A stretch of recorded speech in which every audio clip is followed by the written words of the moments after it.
We're going on a trip in our favorite rocket ship, zooming through the skies, little Einstein. Ba-da-ba-da-ba. Welcome to ApexToOval. I am your host, Alex. That is your host, Jack. Well, we found out a world champion. We'll talk about that later, though. Right now, we're going to go over the number one thing that we learned so far, and that is, well, NASCOURT is over, baby. 2311 Front Row Motorsports and NASCAR has settled. We do not know what the full settlement is. They have not shared it yet, but we do know that the charters are most likely going to be permanent instead of renewable. Yeah, I don't think that we are ever going to fully see the financials that go into the settlement. No. What we do know is that the teams each got some significant financial stuff paid to them. Yes. And we know that all of the teams now have permanent charters. Yeah, let's go. Which means that at a certain point now they actually... I think that decision alone probably doubles the charters in value. Yeah. Like that Oh my alone, God. because now they're guaranteed like franchises instead of being in jeopardy every time a new contract comes around, right? And that's good. That's very good. I did see a lot of people under Potker's tweet, like, being mad at Denny Hamlin for that. And it's like, you don't understand what that means, because that's a good thing.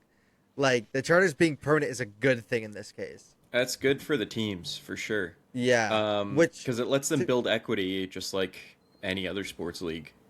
Right? Yeah, you're going to see in like 20 years, NASCAR is going to be more valuable than any other sports franchise. I'm calling it right now. Well, and speaking of the sport increasing in value, another part of the settlement was that the teams get a better cut of it. They get a cut of things that they didn't previously. They get some friendlier provisions in there, and presumably they're going to be getting a bigger cut moving forward, because I know that was a key point of contention with the previous charter contract, right? Was the difference between the 12 or 13 million they were offered and the 20 million they said they needed just to run a car for a year. Yeah. My question is, do we see the Steves step down from their roles because of what was said about other drivers and teams and owners? And I am really interested for the fallout there, because they were all happy and standing together and whatever for that little press conference after the settlement, but you could tell Denny was very happy, and you could tell that Jim France was very annoyed, where it does feel like there is, for some people in NASCAR, there's going to be hell to pay for how this all went down. Yeah. And for what it's worth, speaking of how things went down, I mean, you can't ignore that, Johnny Morris, in charge of Bass Pro Shops, wrote a letter last night saying, hey, what the hell, NASCAR? And suddenly the next day they're looking to settle, right? Richard Childress, NASCAR lifer, is really pissed off for many very valid reasons.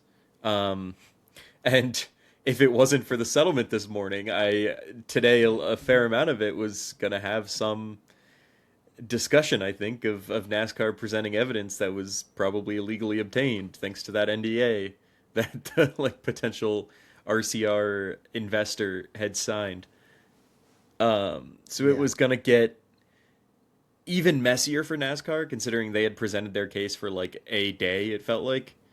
And I guess as soon as they started talking their part of it, looked at the jury, were like, yeah, we're not winning this. So went back to the table and presumably closed that gap, because before the trial, the settlement gap wasn't huge between the teams and NASCAR, but it was still big enough that they took it to trial. Mm-hmm. Yeah. And it's a good thing they did, because they did make out like bandits. We think. Nice. Again, we don't know anything about the money side. And we're only told basically what NASCAR wants us to know. Yeah, we're assuming because they did settle, they made out like bandits. Which I would assume. And because of when it happened, right in the middle of the trial, basically right after NASCAR started presenting their side of the case, where all the reports out, even from some of the people closest to NASCAR, were like, this is ugly for NASCAR. You never know what a jury ends up doing, right? If you're 2311 front row, you certainly would rather settle, fix the problems, than leave it up to the jury. But a lot of the witnesses reportedly were not wouldn't play well with a jury. There was a lot of really incriminating paper evidence happening ahead of the trial, right? Like, people like to say with these kind of lawsuits that the most important evidence, the things that'll sway the jury the most, are the things that happen before a lawyer gets involved, right? The paper trail that's left, all of that. And all of that was ugly, ugly for NASCAR. Yeah. So It was looking bad. But I'm glad they settled. I think everyone's glad they settled except for the France family. And, yeah. what's funny about everyone being glad they settled is, like, it should be true. All of the fans should be glad, and I think most of them are. There is a significant subset of the fan base that they were the same people that were, like, yelling at Denny for the lawsuit in the first place. We're like, "Oh, what are you doing? Don't bite the hand that feeds you." That are then saying that it was, like, weakness by Denny. Like, of course he choked again when he settled, even though, like, it seems pretty clear that he had the upper hand going into these settlement talks. Where, like, I have no idea what they're on about. But, like, they're happy about it for those reasons, like, to spite Denny, and I'm very confused. I don't get it. Like, you clearly, like, from Denny's reaction and Michael Jordan's reaction, you definitely saw that they were the ones who came out better from this. Yeah. And then on the other side, you get guys like, I'm going to look up the exact quote, but you get some of the guys that were kind of mouthpieces for the sport, like Larry McReynolds types that were kind of believing ahead of time that, like, oh, Denny just wants, like, more control of the sport, or like 2311 wants to, like, take over NASCAR or something like that. And it's like, they don't want to tear things down. They didn't want to break it over. They invested in a race team because they want to go racing. Yeah, I don't. Hey, and at least 2311 is run better than the Charlotte Hornets were. Yes. True. Just saying. Does he still own the Hornets? That is a question that I actually do not know the answer to. I know that the Hornets as an organization have improved a lot of late. But I don't know if that was an ownership change or a change slightly further down the running things totem pole. He sold his majority stake in August 2023. But he remains a minority owner. Coincidentally, I guess that majority stake changing hands has been when the franchise overall has started to turn around. But yeah, it looks like he has permanently changed NASCAR for the better, as if people are to be believed about this settlement. Yeah. Like, this is, Michael? one way or another, this is history today, right? Yeah, and hopefully it'll do better for the teams in the long run. Speaking of doing better for the teams in the long run, we got some signings. Ooh. We got some signings. Now, there are 1, 2, 3, 4, 5 signings. One of them we technically already knew, but it was just announced. So, let's go over it. Daniel Hemric, full-time at McAnally Hilgeman. I knew the Hilgeman. McAnally Higelman. I just wanted to stop you before you said mix something else. Yeah, I was reading it. I was hearing you struggle, and I was like, "Don't do it, please, don't do it." Yep, I'm not. But Daniel Hemric will be full time in 2026 for them in the Truck Series. Thoughts? I mean, I'm happy for this. He's a good driver. Yeah, he deserves to be in A Series, and it's nice to see him in something competitive, because I actually I think I've talked about this before, but I remember freshman year of undergrad, I was sitting on, like, my dorm bed when Daniel Hemric won the Xfinity Championship for, like, his first win, like, was the championship race. I fist pumped on the bottom bunk of my, like, bunk bed and, like, tore my hand open on the wire. Oh my god. But he did his backflip and everything was great, and it was 100% worth it. And I'm happy that he's still racing. That might have put you out of commission for a little bit. Just a little bit. Speaking of someone who was out of commission for a little bit, Frankie Muniz. Well, so about that, so yeah, he's running full time in trucks. He's running You wanna continue this? But Yeah, he's running full times in the Truck Series and full time in the SRO GT4 America Series in 2026. and starring in a Malcolm in the Middle reboot for like Netflix, I think. Yes. Which is a really Yes. funny. Just since you were saying out of commission for a bit, I wanted to make sure that we mentioned that because he is not Yeah. only is he doing a heck of a racing slate, but he's also acting. Yeah. Dude, I'm excited. I'm ready for this Malcolm in the Middle. Come back. I'm a little less excited for his return to trucks, not because I don't think that he deserves it talent wise, but he's with a really terrible team, right? RBR Yeah. is really really bad, and I don't expect the amount of respect he gets from other drivers or his luck to meaningfully change next year when he's staying with the same team. Um, Especially if there's now other stuff that's not the NASCAR Truck Series that he's doing. Like, I can't imagine that he's going to get much more respect than some of the other drivers, even if on speed he wasn't out of place at all. Yeah, I agree with that. I think he's a decent driver for trucks. I think yeah, last year his biggest struggle I feel like was people not trusting him in drafting or anything like that. So I mean, hopefully he will improve. He's doing two series, so hopefully one of those series will help him improve in the other, and we'll see people trust him more. But I mean, I am happy that he is back in trucks. I will say that. Yeah, it it'll be fun. Speaking of fun, that's the best I got for this one. Yeah, speaking of fun, a man is jumping from ARCA to the O'Reilly series. O'Reilly Auto Auto Parts. parts. Bow! The O'Reilly Auto Parts series. Lavar Scott, man. Gotta do that every Lavar. time now. Every time I'm there, I told you when it first got announced it's changing. I told you I was doing it each time.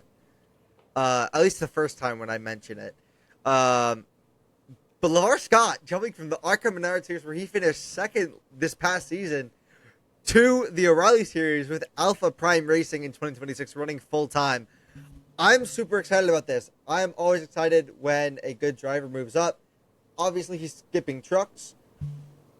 I'm cool with that. I mean, he was running decently in the O'Reilly Auto Parts series, technically the Xfinity series because it was last season. But he was running well there in his couple of starts, and I'm very happy about this. Also, we're going to mention this later. With Rajah Caruth, we now have 3 black drivers in the top 2 series of NASCAR. So let's go. But yeah, I mean, it is nice to see Lavar Scott in the O'Reilly Auto Parts series. Jack, any thoughts about Lavar Scott? As far as Lavar Scott goes, I think that it'll be interesting seeing Alpha Prime back to 2 cars. They've got Poole, they've got Scott, and obviously that 4 car was Retzlaff, who is going to be with Viking Motorsports, which will do a little delayed transition there. But Yep. for Scott's sake, it is a bad team, but it's not the worst team, right? We saw Retzlaff Yeah. have some good races. We saw them have, 2 cars in the top 5 that one week this year. Yep. They really it gives him a chance not to be expected to compete for a championship, but to have a competitive race car where he can have a few good runs and not be crucified for learning, which I think is what you want for someone of his skill, because it's not like he was dominating ARCA, right? It's not like he's Butterbean coming in was. like a yeah, it's not like he's coming in like a Ty Gibbs type where you think he can cook in Xfinity like right away. Or sorry, in the O'Reilly series right away. For Ty Gibbs, it was Xfinity. Um, but he still clearly deserves to be there, and I think being in this kind of a ride for the time being is an ideal learning opportunity. Because he's also not stuck in like for Frankie Muniz in a terrible truck. Like at some point, it's also hard to learn and grow when you're stuck in the back like that, right? Yeah. So he gets that nice in between opportunity. Yeah. Again, I'm excited about this. I mean, again, I said it earlier. 3 black drivers in the top 2 series of NASCAR. That's fucking awesome. Um, I truly believe that Lavar Scott and someone we'll talk about later, Rajah Caruth, can make it to the Cup and be successful in the Cup. So, I mean, Yeah, he's getting promoted. I mean, he didn't dominate as Jackson. He didn't dominate the Arco Menard series, but he did finish second. He did have, I think, a couple of race wins. And overall, he was finishing really well. So, not a bad jump. Next up, we have also in the O'Reilly Auto Parts series, Anthony Alfredo is returning, but with a different team. It's Viking Motorsports. Delayed transition. Viking Motorsports. We're back. Transition. I still got it to a small degree. Still got it a little bit. I'm excited about this. He's a Connecticut native. I'm from Connecticut. Jackson from Connecticut. We love Anthony Alfredo. He's the GOAT. Fast pasta. And so I'm super psyched for this. I don't think Viking Motorsports is like going to be a top tier team, but it's still a team Anthony Alfredo's riding for. So I think that they are poised. They're adding the second full-time car. They have Alfredo and Retzlaff, who Alfredo has now carved himself out a pretty solid career as at this point a veteran, right? He's participated in a lot in the last few years across the O'Reilly series and across Cup. And I imagine two guys that have been in the series for a bit and both clearly have some speed, right, to deserve these opportunities, plus a team on the way up. Like, I don't know. Don't be shocked. I have a question for you, then. Will we see Anthony Alfredo win an Xfinity or a O'Reilly Auto Parts Series race next year? So, my first thought was yes. My second thought was no, because the tracks that I believe he'd have the best shot of it at are the drafting tracks, are the super speedways, and those tracks, yes, he can be very strong at them. Yes, he will have solid finishes, I'm sure, but to actually get a win, I wouldn't rely on those to be where you'd get that win. I'm not sure he'd be able to. I don't want to pick him against the JRM guys on a 1.5 miler or on a short track, right? Okay, that's fair. That is fair. My answer is going to be yes. I think we will see a win. Maybe 2, maybe 3. Who knows? But I think we'll get at least one win from Anthony Alfredo. And speaking of a guy who's going to win races in the O'Reilly Auto Parts Series next year, Rajah... And a JRM guy, And a JRM guy. Rajah Caruth will be racing 10 races with Jordan Anderson Racing in the O'Reilly Auto Parts. Boom! In 2026. No. So, yeah, you don't... this is going to get super annoying super quick for me doing that every time. It's okay. But this is our last driver for this week. But Rajah, man, he's racing in the O'Reilly Auto Parts Series and obviously with JRM for a good chunk of the season, but he will be with Jordan Anderson Racing for 10 races. Well, the important part of this news is that he's with JRM for 26... No, that's the NASCAR schedule. Hold on. I just fully had it locked and loaded with it, but it is 33 races. It's 3 less. 33. So he will be with JRM for 23 races, and I should think before I say Cup Series things in the future. Right. But still, more than 2/3 of the races with JRM, 10 races with Jordan Anderson, and those are going to be non-playoff races, right? So he will get a legitimate shot at the Xfinity or O'Reilly Series Championship. I guess I should start doing the bit too, because then I'll never say the wrong thing. But it's good stuff. And Jordan Anderson too is not a bad team. They are not uncompetitive. I'm excited. I think he's going to win multiple races next year. Yeah, you heard it. I think he's going to win multiple races at JRM next year. I know the Spire trucks weren't all that, but I would have expected to be saying something like that. I would have expected more in the trucks this year to make that kind of a claim. No, not when Corey Haim is in the trucks. All right, you're not if Corey Haim is in there, nobody's winning. Okay, right? Yeah, fair. He's going to the series. Corey Haim isn't going to be there the entire time. I don't know if Corey's racing the Xfinity this year. or next year. But it doesn't matter. Rajah will win a couple of the races in JRM. Mark my words. Mark my words. He'll make it at least to the round of 12. Speaking of Mark something, Helmut Marko? F1 Helmut news? Marko, F1 news. I'm just plucking that. That's a banger transition, by the way. I didn't even catch what you were gonna say. Yeah, I realized like, it was. I damn. realized I was. That You were not was following. really good. That was really good, though. Helmut Marko is leaving Red Bull. Now, if you don't know who Helmut Marko is, he's the angry old guy who's always saying shit in the media. Am I wrong? He's the angry old guy. No, saying you're things in the 100% media. right, and we found out more of his angry old guy antics this week. But continue. He is also one of the greatest youth scouts in Formula One history. Yeah. All things considered, he may be an old senile man who says a lot of shit in the media. The dude can scout. That's all I'm saying. But he will be leaving Red Bull now he's done now. He's no longer there. Yeah. So, do we think he will retire? Do we think he'll go to a different team? What do we think? I think he's done. Personally, I think that he is old. And also, who else wants him at this point? Like, his antics are out there for anyone to see. And I don't think that someone would want him in a role that he would want to take. I think that if a team approached him to be a talent scout, he would take it again. But I think that team would have to make sure he has no access to the media.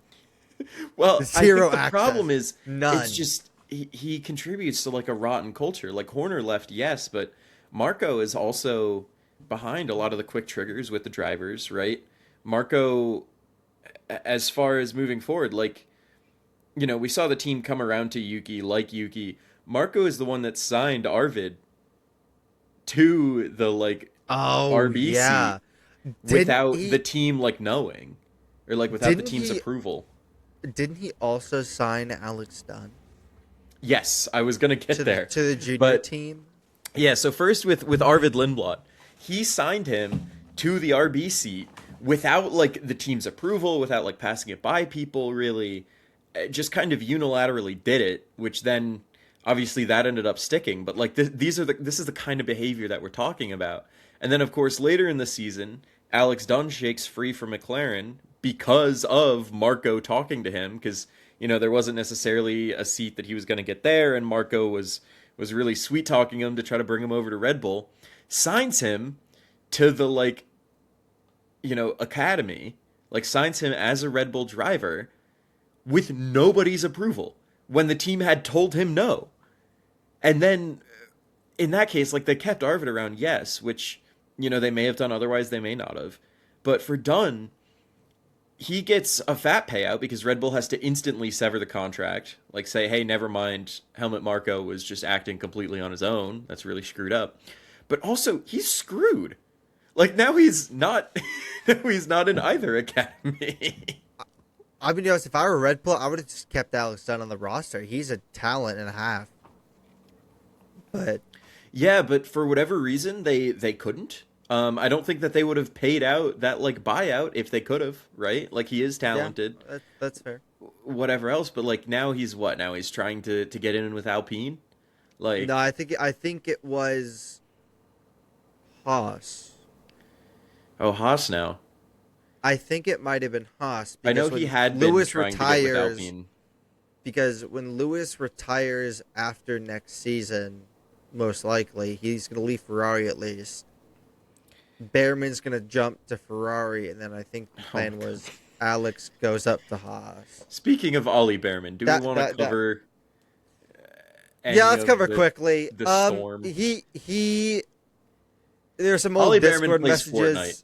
He plays Fortnite, and people mistook it as him being racist. Like, no, he was talking about Fortnite.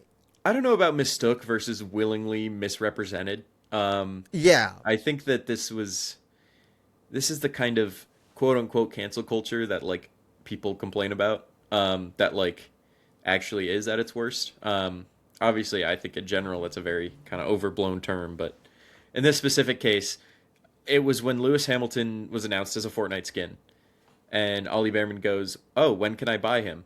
And then a couple other people in the server or whatever made like a joke, which Ollie did not make or participate in, and then people just ran with it, calling it like the Ollie files or the Bearman files, or saying that Ollie Bearman was like canceled and really trying to make it out as he was some giant racist when he was just buying the Fortnite skin. Yeah, so let me be honest. As a Lewis Hamilton fan, as someone who was going to buy that skin if he didn't forget it was happening, and then remembered after the skin was out of the store and cried, I would have killed for that skin. It was Lewis Hamilton. It was a cool like Fortnite skin of Lewis Hamilton. I'm on the side of Bearman. That skin was sick. Also, there were some other messages of Bearman allegedly shit-talking Lewis or something, but I don't know how... he wasn't really saying any... He was just saying that Lewis couldn't overtake. I think I think that you could be fairly confident in saying that there's nothing in there to suggest that Bearman is, racist, I guess. Like, I think that the most you could say is that he's not particularly a fan of Lewis, but it's also still sick to see an F1 driver get a Fortnite skin. So, and like he did get it and play with it. To my knowledge, Bearman is a fan of Charles and Max. Yeah.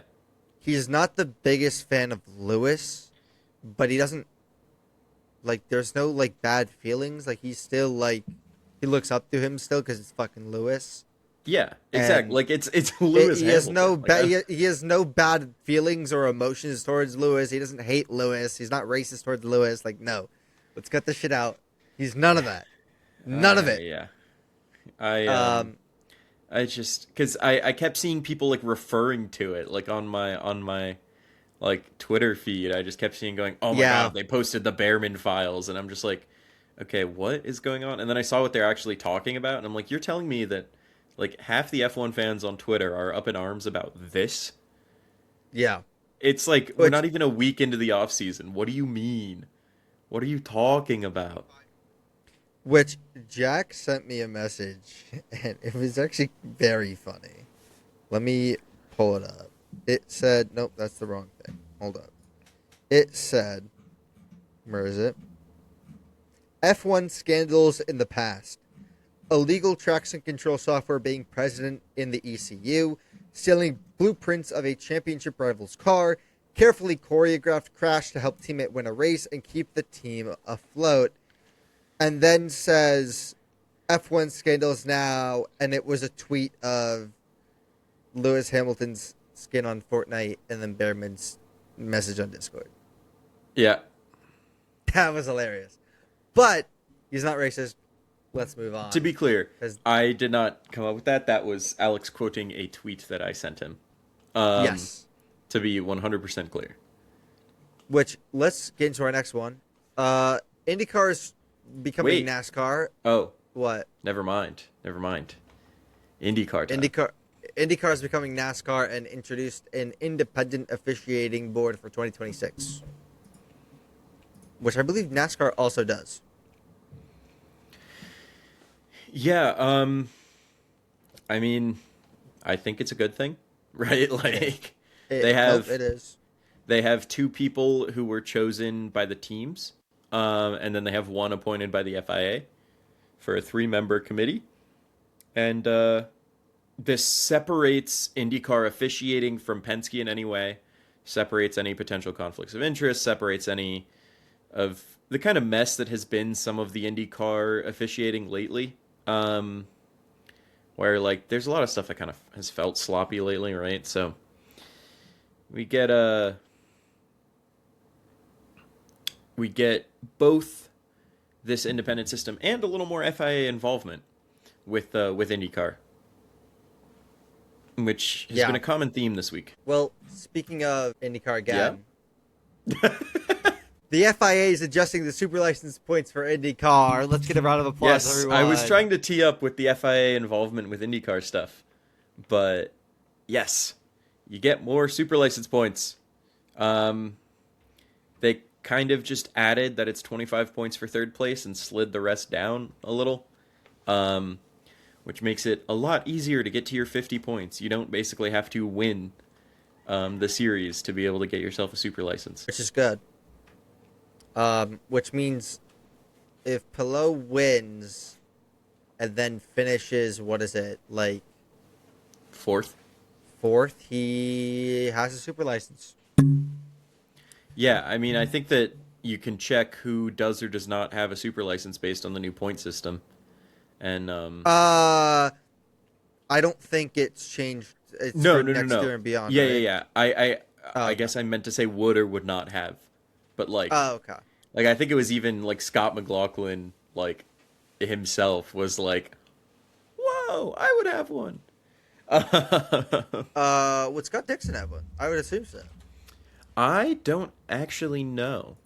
Um, I would hope so. I mean, he's been great in recent years. So, what is the F1 see. Super License? Is it within within a certain time period? But like, what's the span of years to apply for the Super License? um, Because how does Pato have one? I think it's because he's done the F1 testing to like maintain it.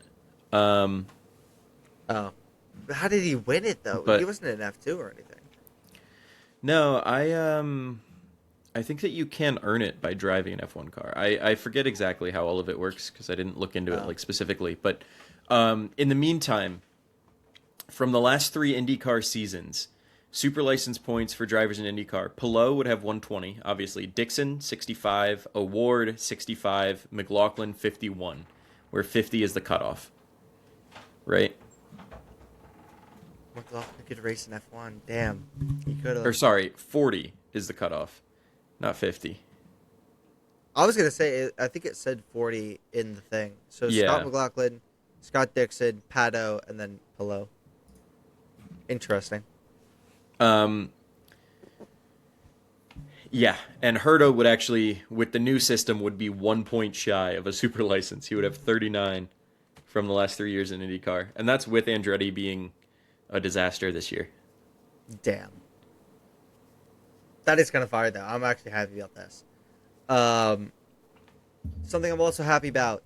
Marcus Ericsson racing with Wayne Taylor Racing at the Rolex 24 Hours. They run Lambos. It's like a Huracan GT4 or something like that. So good on him. And then Callum Ilott is also running a full IMSA series with no IndyCar conflicts in 2026. So Yes, the series don't overlap at all, so he is just running full time in both. good job. I will be watching IMSA now. Love Callum Elliott, so I will be watching IMSA now. I meant to watch IMSA and WEC this year, and I did not. So next season, F1, NASCAR, IndyCar, IMSA, WEC, motocross. We'll see how that goes. Good luck Anyway, with that. let's look back. I, First, we have our main story. Oh, what it was? Yes. Yeah. No, I was Main just gonna story. say that it's Ilott, Oh, but Ilott, Callum Ilott. Whoops. you added an extra I in there. Made it Elliott. Maybe it's because you're wearing that Napa hat. You're getting the Chase Elliott brainwaves. Yeah, Chase Elliott. Speaking of world champions, we have Lando Norris, world champion. Max 2 points off. Quick thoughts. Anything? I mean, I think that I said it many times over. I think that at some point you felt like Lando had to win it because you knew Oscar wasn't going to, and the story of this season would feel wrong if one of the McLarens didn't win it. Because from besides some of their own incompetence and some of their own, the fact that they were treated as pretty much true equals, had the same amount of wins, all of that. McLaren was so far and away the better car for the vast majority of this season. And Max didn't have those signature moments that would have felt championship-like. Like, it's great that he made that charge at the end, and it's genuinely impressive to come back from that many points down. But he doesn't have, like, if you make, like, a highlight tape of Max, like, what crazy overtakes did he have? What crazy, like, moments or even just an insane qualifying performance besides, like, the one earlier in the season, right? To really cement himself like a championship storyline. And it's not all about the story. It's about earning a championship. But like a McLaren guy winning it just felt fitting. Yeah, I will say I was rooting for Verstappen at the end, which I never thought I'd do as a Lewis fan. But I do want to say that Lando Norris once said in an interview that Lewis Hamilton had the fastest car, and so he should be winning every race. And when McLaren had the fastest car for probably 100% of the season, I would say, like, you could say maybe a race or two they didn't have it, but, like, consistently the best car. Lando nor Oscar won the most races. It was Max Verstappen with 8. So, Yeah. Well, yeah. I was yeah. going to say, No, during you the can't- period there- in time where McLaren had the fastest car, which is up until pretty much the summer break, if not still a few weeks after that, whenever there's out there. the double disqualification is really when it felt like they fell off a cliff immediately, but there were a couple little changes that kicked in that you saw the car really come back down to earth, where a few of their advantages got patched over. But over that first chunk of the season when McLaren had the fastest car, Lando was outperformed by his teammate. And then once the gap was smaller, Lando closed the wins gap. But, like, in the best car, he was not even beating his teammate, much less winning all the races. Yeah, so, were they world champion, yes or no? I think that because F1 is not a spec series, because F1 is at its core a competition between the teams, I think yes, but I think that only because over the balance of the season, because of how bad Piastri looked toward the end, Lando was the better of the two drivers over the course of the full season. And when the car was that far ahead for 2/3 of the season, you have to call that earning it, right? Mm-hmm. I would say, yeah, he earned it. I would say lay back on the quotes. Like when he is shitting on Lewis or Max or Charles, or like, lay back on those. But I think he did well this season. I think he's a worthy world champion, and even though he didn't win the most, I think he did very well. Just My lay only off comment- the quotes. My only comment on any of the quotes, because I didn't really read anything he was saying as saying in the context of the championship now as anything particularly bad. Well, I'm talking besides about just- in past years. Like, Yeah, now that but you're champion, holds. saying lay off it when he did and he has for kind of a while feels harsh. But speaking of quotes, my only issue with quotes is Zach Brown. What are we doing? Why is it like Oh, I didn't even see so this. many What other happened? first champions? Well, so many other first champions. Like the radio call is iconic. There's excitement. There's all of that. And Zach Brown just goes, "Is this the world champion hotline?" He makes being an American very. He makes me not want to be an American. I think that the hate for him is overblown a lot of the time. Like when he's on the broadcast, I genuinely think that he's a solid addition to the broadcast when they do kind of call him up and stuff. Because I think that sometimes he gives more than the team principals would want to, right? As far as opinion, information, whatever else. But ruined, I mean, for people that already hated him, gave them a lot of ammunition with that, and for pretty much everyone else, really did not do himself any favors with that being the championship radio call. Yeah, I think also he's some things he says is kind of weird. I don't know. Throughout the season, I feel like he just said some things that it doesn't sit right. But I might just be like. Just gonna say, I don't know if I agree necessarily, considering he's like the CEO of McLaren. Like, pretty much anything that he said that would kind of feel out of line, at least this year, at least on like the broadcast and stuff. I think once you get over to anything IndyCar, I would definitely be inclined to agree. I don't even listen to what he says in IndyCar. I don't. I don't care. Yeah. Like, no, exactly. But I think as far as F1, and especially as far as anything broadcast, I think that he actually did pretty fine for most of the year. let's quickly get into our predictions. A look back at our predictions. We have Drivers Champion, Constructors Champion, Biggest Surprise, Biggest Letdown, Best Rookie, Worst Rookie. And that will be the end of this podcast after all those are looked back upon. Drivers Champion, I had Lewis Hamilton. I had high expectations for him at Ferrari, at the pinnacle of motorsports.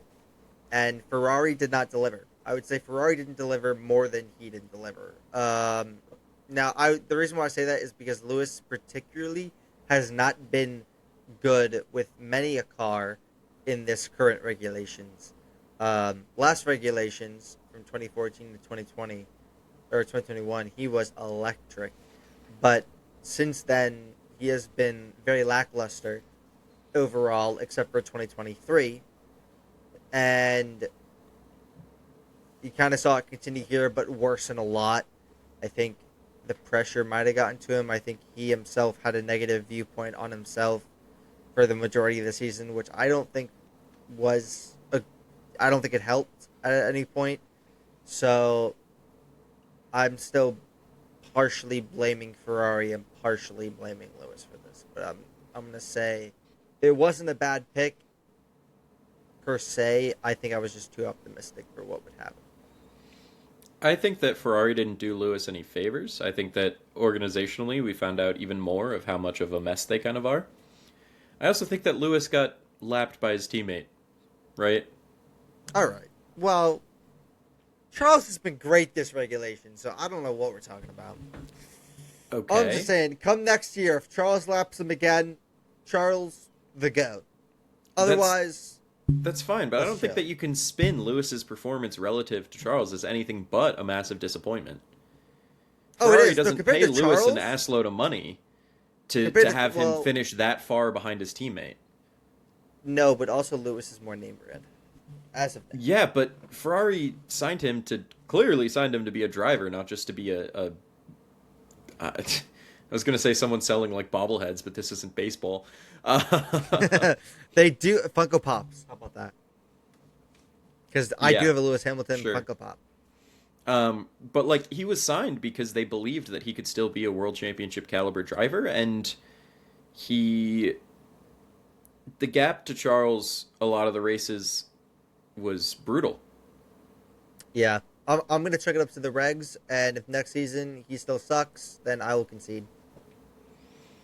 Yeah, that's perfectly fair as far as moving forward, right? You have such a bigger body of work to show that he is still good than that he is suddenly washed. But as far as this season specifically, I think that it is a massive. This season he's been it's a bit abysmal. Especially the last couple of races where he went out in Q1 multiple times. Nuts. Yeah, and on pace, not even at least not a big issue. I mean, there were plenty of issues. Yeah, there's plenty. Who did you have? I had Max, and I had Max because you had picked Lewis before that, which I think is funny. I think that we both, with Lewis coming in, helping shape some of the car, I think we both had high expectations for Ferrari. I think that both of us neglected to think about the fact that Ferrari might sign Lewis, pay him a ton of money, and then not listen to him at all. And make him fight to even sort of be heard, and then have higher-ups criticizing him in the media for trying to be heard. Right, with the whole driver's drive, let the other people do their jobs thing, which disgusting, really. But I had Max because by the time we made these predictions, we had the preseason testing that showed McLaren in front, but I don't think either of us truly believed in McLaren as a dominant force, because McLaren recently really had not been. They had won the Constructors last year, but it's still McLaren. It was McLaren versus pretty much Max. Yeah, and then Max fell off for a little bit, and then McLaren won. Yeah, and it wasn't that long ago that they were tractors out there, big orange tractors. 20th. And so when I was trying to pick someone other than Lewis hype, I landed on Max. Right, there wasn't any huge conviction to it. It was just 4 in a row, maybe he'll get 5. He ended up being 2 points away from it, but I wouldn't count that as me being right in any stretch, right? Yeah, that's more McLaren's fault than anything. Yeah. Constructors, we can just skip right over. Yeah, we both said Ferrari. I think that We both said we've Ferrari. covered that. We've covered that. Abysmal. Next up, biggest surprise. I had Haas. I would say Haas did pretty good overall. I think they finished... P8. I don't actually know where they finished. P8. Which, to be fair, is kind of normal for them. But Last year, to be clear, they finished P7. to be fair, though, But they did get more beginning of- points this year than last. the beginning of the season, they were electric. Define beginning of the season, because after the first race, we thought that they were like back to 2021 levels. I think it was a couple of races at the start of the season where they scored a good amount of points and then they dropped off again and then they started back up again. It's been up and down for them, but I think Yeah. the season Well, it was they up and did down really for like the well. whole midfield, it felt like. Yeah, but Like even Alpine has 22 points in 10th, which would have made them would have put them ahead of 2 of last year's teams. yeah.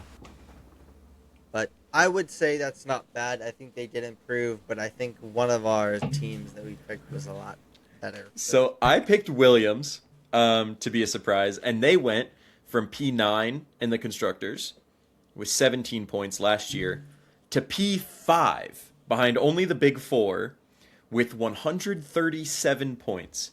And yes, they still had a ton of DNFs. They were still a very messy team with a lot of retirements, all of that. But Albon and Sainz, man, and the car getting better, it was a really fun season for Williams. Like, there were some weeks where you thought that they could qualify in the top 5. Well, there were weeks that Carlos Sainz was qualifying in the top 5. I mean... And then kept on podium. Hey, don't Oh my disrespect God. Albon either. I mean, he had a good Albano year, was too. great too. It was a shame for him that whenever anything good happened, he would just get hit by bad luck every time, it felt like. But even with that, he finished ahead of Carlos in the final standings. They were Yeah, they were P8, P9. 8-9, and Albon had a 9-point gap to Carlos. Even though Carlos got 2 podiums and Albon got none. Yeah. Biggest letdown? Well, biggest letdown. I'm not gonna lie. I don't want to say this. I don't want to say it. Go for it. Lando Norris. I thought he was going to bomb after last season's second place. Well, he went ahead and won the championship. I was not expecting McLaren to be as good and as dominant as they were as well. Like I know preseason they were dominant, but like I wasn't expecting this. I was expecting a fall off towards the middle end of the season. Which, to be fair, he did fall off quite a bit in the middle of the season. But the end of the season, he did pull it back, and he won the championship. So this is a big dud for me. Yeah, I had Liam Lawson, who, of course, started the year at Red Bull and was demoted quickly after. I just thought that he is... he drives like he belongs in NASCAR, and that has been and continues to be true. He had a disaster start. He got sent to Racing Bulls. He was clearly the second best driver there for almost the entire season. He still finished a respectable P14 in the points with 38 points overall, but he did finish behind guys in slower cars like Bearman, like Hulkenberg, like Alonso in the points. And, of course, pretty Like comfortably Lewis, behind Isaac Hadjar. Like Charles. Oh. Well, I mean, like that Racing Bulls car, like for most of the year, it was faster than the Red Bulls. Like if it wasn't for Max's like pure talent, like there were a few weeks that Red Bull was really in the dumps, especially before the Horner like firing. Yeah. They were really struggling. And his teammate podiumed and he didn't. Yeah.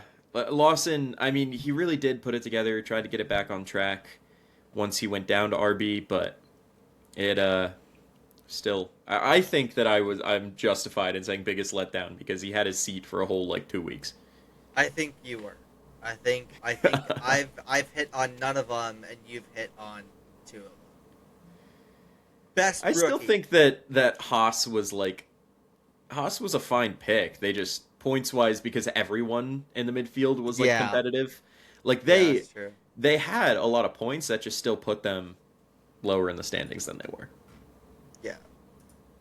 best rookie. Now, this is a battle, because me and Jack did pick the 2 best rookies this season, and I will make my argument. Actually, I will toss in that before we say this, that Bortoleto deserves to be part of the conversation. Yes, even with an explosively bad end to the season. But continue. So let's talk about it. I had Isaac Hadjar, who in a good car, but not, a great car like the top 5. Still put a respectable 51 points and 12th in the championship. I think there were weeks where he looked like he was the best rookie on the grid, and there are some weeks where he looked like he was not, but that's all part of rookie growing pains. So, yeah, I think that probably 4 of the rookies had weeks where they looked like the best rookie on the grid, or even stretches, right? Because I had Kimi Antonelli. I thought that he would surprise, and there were times that he did. Like early in the season, he had some really, really strong performances, right? He was like, it felt like the only rookie, because Bearman was in a tractor that week in Australia, and he was making moves no one else had the confidence to in the wet. And then he had some very messy races. I think that people were tracking the, is titanium dioxide legal thing or not, which, very strange. But, he had some really strong performances to end the year, right? I mean, there were times where he had, the P2 sweep on the weekend. Las Vegas, yep. Yeah, where he was outperforming George in some cases, or at least very competitive with, towards the end of the season. The end result, he was the highest placing rookie, but he was still behind both Ferraris. And when you're driving a Mercedes, I'm not really going to give you a ton of credit for that.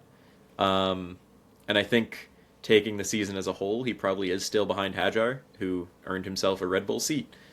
But I still think that it was, I'm not sad about picking him. I think that moving forward, I might pick him over any of the other rookies moving forward because he's so young and because it was inconsistency rather than not showing that elite speed that you thought he could have. Mm-hmm. Yeah. I think both were up there. I think I would give Hadjar the nod just because he was in a worse car. But for other rookies, Bortoleto was comfortably outpointed by his teammate Nico Hülkenberg. I said that halfway Daniel Ricciardo and because Bortoleto finished P19 in the driver standings, Hülkenberg finished 11th, which is quite a gap and quite a points gap. But Bortoleto had some really strong performances in there. It's just once the Sauber was more competitive speed-wise were some of his nightmare weekends where he couldn't finish a race for a while. Bearman, for a lot of the season, I mean, we were talking about him as a Lewis replacement earlier. He outperformed Esteban Ocon, right? I don't know why I'm struggling with pronunciations. I think I've talked too much today. But he outperformed his teammate and really showed some great speed in that Haas. This was a good year for the rookies that weren't named Liam Lawson, Jack Doohan, or Franco Colapinto. Yeah. It was a good year. And then to our worst rookie. Now, again, I was kind of putting a shot in the dark. I think for me, I was more so saying he would underperform the car less than he would be the absolute worst rookie. Well, yeah, you weren't saying he'd be lowest in points, but you were saying basically he would flop, that it was way too early and he would be bad in the Mercedes. Yes. Which... Yuki and Red Bull level, behind George gap. Now, to be fair, Kimi probably did underperform that Mercedes a lot, but he had some great performances. I obviously had Kimi instantly for worst rookie. I will hold the L on this one, although there were weeks where I would have held the W very proudly. But, again, he did great. Second best rookie, arguably third if you want to put Bearman above him, or Bortoleto, but yeah, he still did well. That's an L on me. Jack, who do you have? I had Jack Doohan because he was driving for Alpine, because he started the season on the hot seat with Briatore wanting to bring in Colapinto, and then sure enough, 6 races in, for seemingly no reason, he was replaced, and his replacement did the same thing. They both finished with 0 points on the year, where Gasly finished with 22. Where, like, on one hand, I really don't understand why Doohan was let go. Right, Colapinto didn't offer anything above him. He wasn't doing especially bad in the car. Gasly is a very good driver. But on the other hand, I'll take my victory lap for the free pick there of driver who's already on the hot seat. Right? Yep. Yeah. Which I will take the L that my backup pick there was Gabriel Bortoleto, only because I expected Sauber to be like as bad or worse than last year because of the Audi switch next year and a lot of focus on next year. That obviously did not pan out. Bortoleto was very impressive as a rookie. But fortunately, my actual pick was Doohan, so I guess I could still enjoy that a little. Yeah. Anyway, that wraps up the 2025 racing season. Claps, claps. We'll be back every week still. I'll have, you bet your ass I will be getting content up for the pod with Jack. I have some ideas that might bode well. We might do a full games podcast. Oh boy. That might be fun. My brain will not be ready for that. The brain will not. Mine won't either, but we'll have a full games podcast at some point. I want to look at door bumper clear. I have so many good ideas that I think would be good for episodes. So, yeah, make sure to tune in over the winter break. Thank you guys for watching. Jack, final thoughts. I would like the world to know that on my toxicology final exam, you want to guess what my grade was? 85. No. Higher. 90. Higher. 94. Higher. 99. Higher, somehow. 100. Higher, somehow. 102. 108. God damn! I don't know how I did it. This man comes in the group chat saying, "Oh my god, I just need an 85. I'm about to cook 100." That different finals. Oh, different finals. Okay. That one I took today. The toxicology one was yesterday. No, the grade for that one I haven't got yet. We'll have an update next podcast. I'll put a post saying what Jack got on the final. You'll put it in the news updates of like, did Jack kill it on his fate and transport final exam? Yeah. Oh, yeah. Anyway. But yeah, no, as someone with zero biology experience, I was very proud of truly excelling in toxicology this semester. So I'm going to victory lap that. Woo! All right. And that's the pod. Thank you guys for watching. Have an amazing day. Peace.